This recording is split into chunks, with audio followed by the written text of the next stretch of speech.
Hi, I'm Chrizelda Pinto.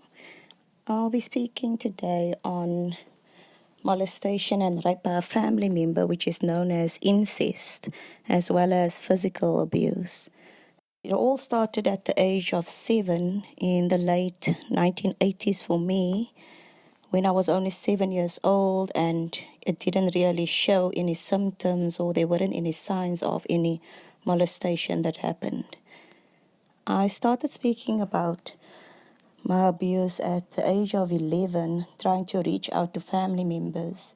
And at the time, living in the culture and the community that we were in, I wasn't really believed immediately.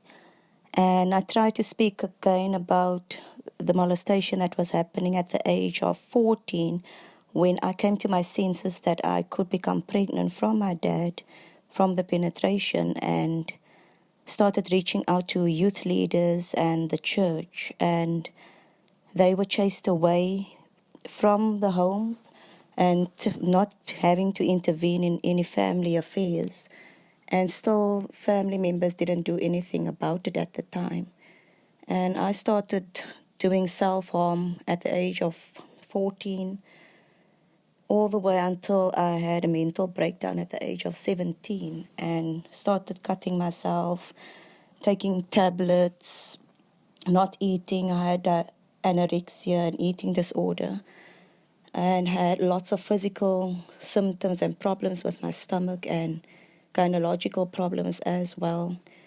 And I missed out quite a bit of school. And at the age of 16, in my matric year, turning 17, I couldn't deal with things anymore, and I just burst out in tears, speaking to a good friend at school, and the principal was called in, and that's when Childline was contacted.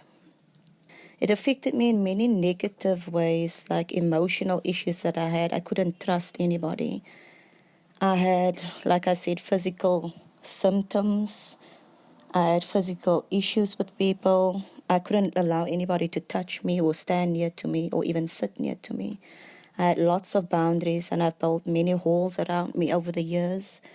I had spiritual issues as well about where God was in the picture and why He never helped or rescued me in my distress as a child, a young child. So my image of God in my mind was so distorted that I tend to blame Him most of my childhood life. Was there any help available to you at the time, medically or counseling? Yes, there was help available through Childline, and then help available through the hospitals where they did the rape kits. The police were around. I had a court case, which the court attendants and attorneys, they were very helpful. I attended child psychologists on a weekly basis for a number of years after the incident was explained to everybody.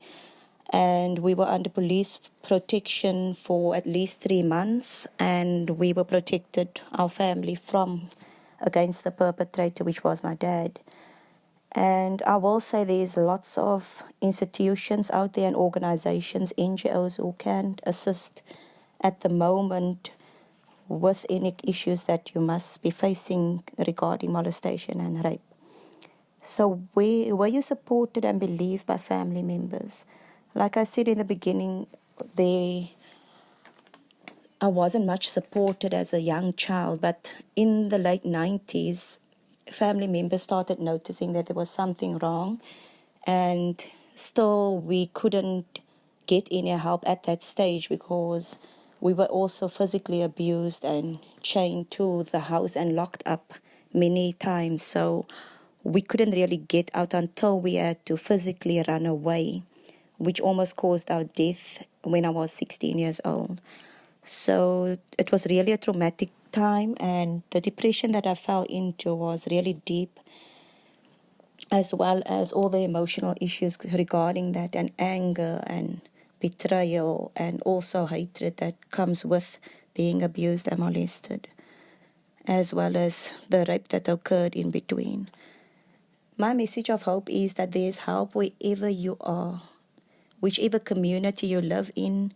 Just start speaking to friends, family, and the local authorities, to NGOs.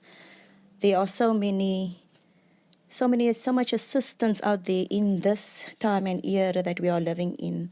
There's also healing for your body and emotions and soul. And it all just takes time. I'm a living proof 33 years later, telling my story to make a difference wherever I go.